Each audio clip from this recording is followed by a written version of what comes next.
membayangkan dunia perbankan seperti sebuah sistem raksasa yang bergerak 24 jam tanpa henti. Miliaran transaksi terjadi setiap harinya, seperti uang masuk, uang keluar, pinjaman dicairkan, dan cicilan diterima. Tapi pernah nggak sih teman-teman berpikir, siapa sih yang mengatur semua ini? Dan bagaimana bank mencatat semuanya dengan baik? Jawabannya hanya satu, yaitu akuntansi perbankan.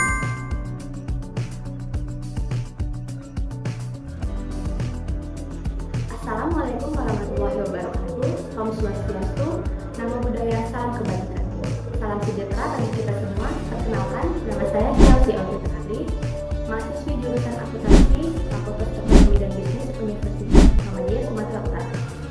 Melalui video ini, saya akan menyampaikan materi tentang pemahaman akuntansi perbankan untuk memenuhi tugas mata kuliah akuntansi perbankan yang diampu oleh Bapak Bayi Haki Ani SEMAK. Tanpa lama-lama, yuk langsung saja kita masuk ke materinya. Halo semuanya, selamat datang di video saya. Pada kesempatan kali ini, saya akan menjelaskan tentang sesuatu yang sangat penting dalam dunia keuangan, yaitu akuntansi perbankan. Mungkin teman-teman sudah pada tidak asing dengan kata akuntansi perbankan. Tapi, tahukah kalian apa itu akuntansi perbankan? Nah, di video saya kali ini, saya akan membahas tentang apa itu akuntansi perbankan, jenis-jenisnya, serta fungsi dan peranannya dalam kehidupan kita sehari-hari. Pertama-tama, mari kita pahami pengertian dari akuntansi perbankan. Secara umum, akuntansi perbankan adalah dokumen resmi yang dibuat dan dikeluarkan oleh bank sebagai bukti atas berbagai transaksi yang dilakukan oleh nasabah maupun bank itu sendiri. Dokumen ini berfungsi sebagai bukti sah dan catatan resmi yang mencatat transaksi tertentu. Misalnya, ketika kalian menyetor uang di bank, maka akan mendapatkan slip setoran sebagai bukti transaksi. Atau saat mengajukan kredit, bank akan mengeluarkan surat kredit sebagai bukti pinjaman. Jadi, akuntansi perbankan ini sangat penting sebagai dokumen legal dan administratif. Nah, selanjutnya kita masuk ke materi kedua, yaitu jenis-jenis akuntansi perbankan. Jenis-jenis akuntansi perbankan terbagi menjadi 4.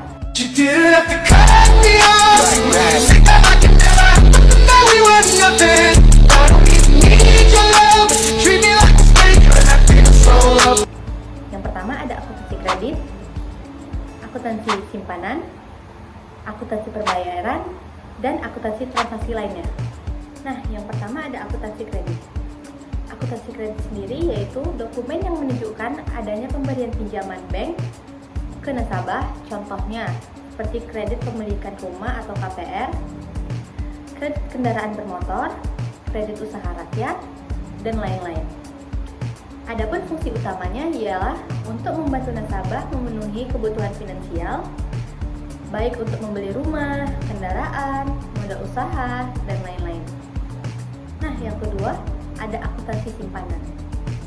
Akuntansi simpanan itu sendiri ialah dokumen yang menandakan bahwa uang disimpan di bank oleh nasabah.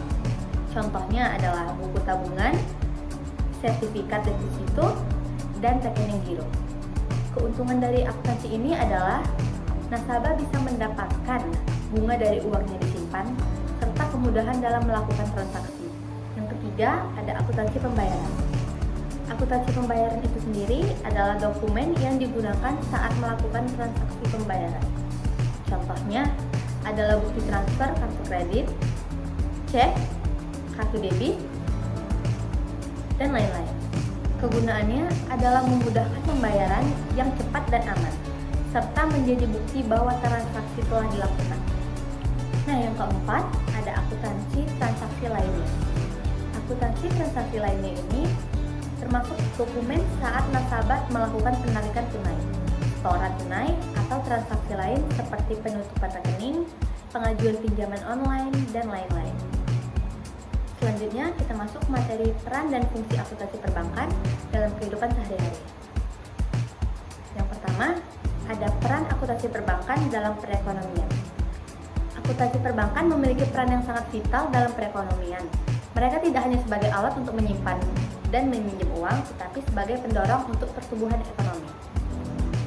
Bank menyediakan kredit untuk usaha kecil dan menengah yang membantu mereka berkembang, Selain itu, bank juga membantu menjaga stabilitas keuangan dengan mengelola dana masyarakat secara aman. Dengan adanya akuntansi perbankan, transaksi menjadi lebih mudah, cepat, dan terpercaya. Contohnya, jika seorang nasabah ingin membuka usaha, mereka dapat mengajukan pinjaman kepada bank tersebut. Intinya, akuntansi perbankan ini menjadi jembatan yang menghubungkan penyimpanan uang dengan peminjam, meningkatkan pertumbuhan ekonomi secara keseluruhan. Selanjutnya, kita masuk ke materi proses dan pengelolaan akuntansi perbankan. Bank mengelola akuntansi perbankan dengan sistem pencatatan yang sangat ketat dan aman. Mereka menggunakan teknologi modern seperti sistem komunikasi dan keamanan data, agar dokumen dan data nasabah tetap rahasia dan terlindungi dari penyalahgunaan. Selain itu, bank juga melakukan pengawasan internal dan audit berkala untuk memastikan bahwa semua akuntansi tercatat dengan benar dan tidak terjadi penyalahgunaan atau kesalahan. Selanjutnya, ada perkembangan teknologi dan akuntansi perbankan. Seiring dengan kemajuan teknologi, akuntansi perbankan pun semakin digital. Sekarang, kita bisa melakukan berbagai transaksi melalui mobile banking, internet banking, bahkan e-wallet. Teknologi ini membuat transaksi lebih cepat dan praktis, tapi juga menuntut kita untuk selalu waspada terhadap keamanan data. Inovasi terbaru seperti blockchain dan kecerdasan buatan juga mulai diterapkan untuk meningkatkan keamanan dan efisiensi pengelolaan akuntansi perbankan. Jadi, kesimpulannya, akuntansi perbankan ini adalah dokumen resmi yang menjadi bukti serta alat utama dalam transaksi keuangan di bank. Mereka tidak hanya penting untuk kelancaran transaksi, tetapi juga berperan besar dalam menjaga stabilitas dan pertumbuhan ekonomi. Seperti halnya kontrak atau perjanjian lainnya, akuntansi yang dikeluarkan oleh bank harus sah secara hukum. Ini penting agar setiap transaksi yang dilakukan memiliki dasar yang kuat, tidak bisa dibatalkan secara sepihak, dan dapat digunakan sebagai alat bukti yang sah bila terjadi sengketa. Mari kita lihat regulasi apa saja yang menjadi dasar hukum dari dokumen-dokumen perbankan ini. Pertama, ada Undang-Undang Nomor 10 Tahun 1998 tentang Perbankan. Undang-undang ini merupakan revisi dari Undang-Undang Nomor 7 Tahun 1992 dan menjadikan pilar utama kegiatan perbankan di Indonesia. Di dalamnya dijelaskan berbagai kewajiban. Yang pertama ada pencatatan transaksi keuangan nasabah secara akurat. Yang kedua ada penyimpanan dan kerahasiaan data nasabah. Yang ketiga ada penerapan prinsip kehati-hatian dalam menerbitkan kredit. Pasal 40 secara khusus menyebutkan bahwa bank wajib merahasiakan segala hal tentang nasabahnya, termasuk dokumen-dokumen transaksi. Jadi, keamanan dan legalitas dokumen sudah dilindungi sejak awal. Yang kedua ada Peraturan Otoritas Jasa Keuangan atau OJK. Setelah Bank Indonesia tidak lagi menjadi pengawas perbankan, OJK mengambil alih peran itu. Melalui berbagai POJK atau peraturan OJK, mereka mengatur tentang standar pembuatan dan penyimpanan dokumen kredit, pelaporan transaksi nasabah, transaksi informasi produk perbankan, dan mekanisme EKYC atau Electronic Know Your Customer yang memungkinkan verifikasi identitas nasabah secara digital. Salah satu contohnya ada PJOK nomor 6 tahun 2015 mengatur kewajiban bank dan menyampaikan informasi yang akurat dan mudah untuk dipahami oleh nasabah termasuk dalam bentuk AKT. Yang ketiga ada Peraturan Bank Indonesia atau PBI. Meskipun fungsi pengawasan telah beralih ke OJK, Bank Indonesia tetap memiliki peran penting dalam menetapkan aturan sistem bank, mengatur transaksi lintas dan valuta asing, menjaga stabilitas sistem keuangan, contohnya dalam pengelolaan cek, giro, atau transfer antar bank. Terdapat PBI tentang sistem clearing nasional yang mendapatkan standar dokumen dalam prosedur. Ini membuat setiap akuntansi perbankan memiliki standar yang jelas dan tidak bisa dimanipulasi sembarangan. Yang keempat, ada ketentuan pendukung lain. Selain itu, dalam era digital seperti ini, ada juga ketentuan hukum yang mendukung sahnya dokumen elektronik.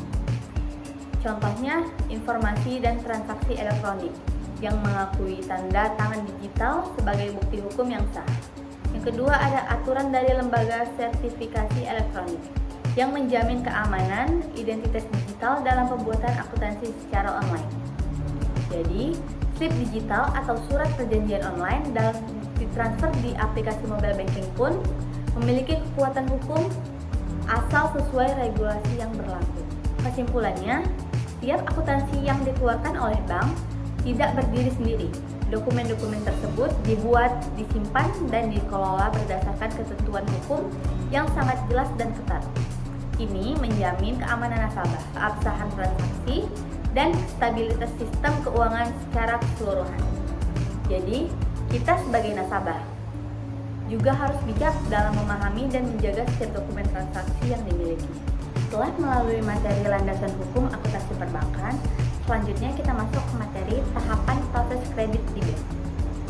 Proses kredit di bank terdiri dari beberapa tahapan, yaitu pengajuan kredit, persetujuan kredit, pencairan dana, monitoring, dan pembayaran cicilan.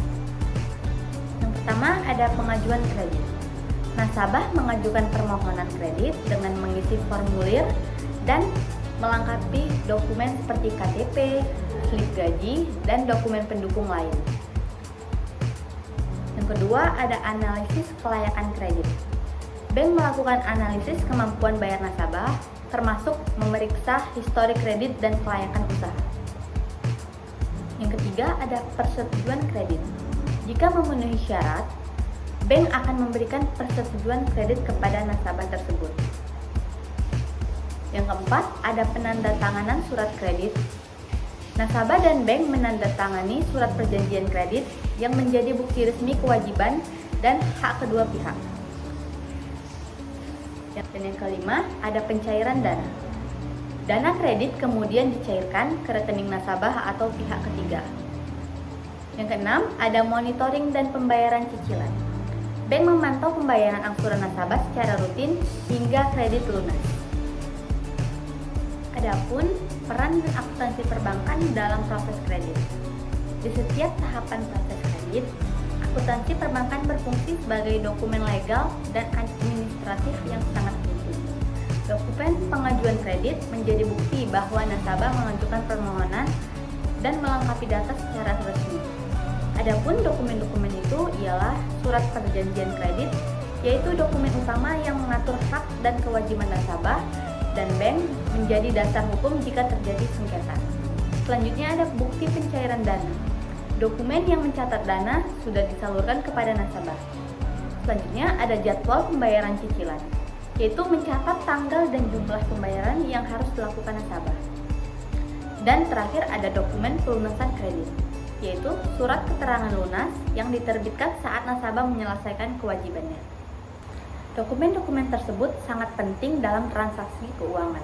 Namun, dokumen ini juga memiliki resiko yang harus dipahami agar transaksi berjalan aman dan lancar. Adapun jenis-jenis resiko dalam akuntansi perbankan. Yang pertama ada resiko fisik, kehilangan dokumen. Dokumen fisik bisa hilang karena kesalahan penyimpanan, bencana alam, contohnya kebakaran atau banjir, atau pencurian. Yang kedua ada kerusakan dokumen. Dokumen bisa rusak atau terhapus jika tidak disimpan dengan benar. Selanjutnya ada resiko pemalsuan dan penipuan dokumen. Surat kredit, cek atau dokumen lain dapat dipalsukan untuk tujuan penipuan. Yang pertama ada penipuan identitas. Pihak tidak berwenang bisa menggunakan data palsu untuk mendapatkan dokumen bank secara ilegal. Selanjutnya ada resiko teknologi dan keamanan digital. Peretasan dan hacking sistem bank dan dokumen digital rentan terhadap serangan cyber yang dapat mencuri atau merusak data. Yang kedua ada phishing dan malware. Nasabah bisa tertipu memberikan data pribadi lewat email atau aplikasi palsu yang berbahaya. Selanjutnya ada gangguan sistem atau downtime. Sistem perbankan digital bisa mengalami gangguan teknis yang menunda transaksi. Yang keempat ada resiko hukum dan regulasi ketidakpatuhan. Dokumen yang tidak memenuhi aturan hukum bisa menyebabkan transaksi batal atau sengketa hukum. Perubahan regulasi, kebijakan baru dapat mempengaruhi validasi atau perubahan penggunaan dokumen. Nah, adapun dampak-dampak resikonya yaitu kerugian finansial, yaitu kehilangan dana akibat penipuan atau dokumen palsu. Selanjutnya, kerugian reputasi, yaitu bank dan nasabah kehilangan kepercayaan dari pihak lain. Gangguan operasional, yaitu transaksi tertunda atau batal, menyebabkan ketidaknyamanan dan kerugian waktu. Sengketa hukum, yaitu perselisihan yang memerlukan proses hukum, menimbulkan biaya tambahan. Selanjutnya ada perlindungan dan mitigasi risiko. Yang pertama, ada perlindungan fisik, penyimpanan dokumen di tempat aman dan terlindungi. Backup dokumen penting secara berkala, baik fisik maupun digital. Yang kedua, ada perlindungan dan pemalsuan penipuan. Penggunaan fitur keamanan seperti watermark, hologram, dan tanda tangan digital. Sertifikasi identitas nasabah secara ketat. Ketiga, ada perlindungan teknologi. Sistem keamanan IT yang canggih seperti firewall, enkripsi, dan antivirus, mengautentasi dua faktor atau 2FA untuk akses digital, monitoring transaksi mencurigakan secara real time, edukasi nasabah mengenai aman secara online. Selanjutnya ada peran nasabah dalam perlindungan risiko, yaitu menjaga kerahasiaan data dan informasi pribadi, memastikan penggunaan layanan resmi dan terpercaya, melaporkan segera jika ada hal mencurigakan atau kehilangan dokumen, dan selanjutnya memahami ketentuan dan aturan bank terkait penggunaan dokumen. Jadi kesimpulannya, resiko dalam akuntansi perbankan bisa sangat beragam dan berpotensi merugikan banyak orang. Oleh karena itu, baik bank maupun nasabah harus berperan aktif dalam pencegahan dan perlindungan resiko melalui pengamanan dokumen fisik, penerapan teknologi keamanan digital, serta kepatuhan pada regulasi yang berlaku. Edukasi dan kesadaran menjadi kunci utama agar transaksi perbankan berjalan aman dan terpercaya. Semoga penjelasan ini membantu kalian memahami dunia perbankan lebih baik lagi. Terima kasih.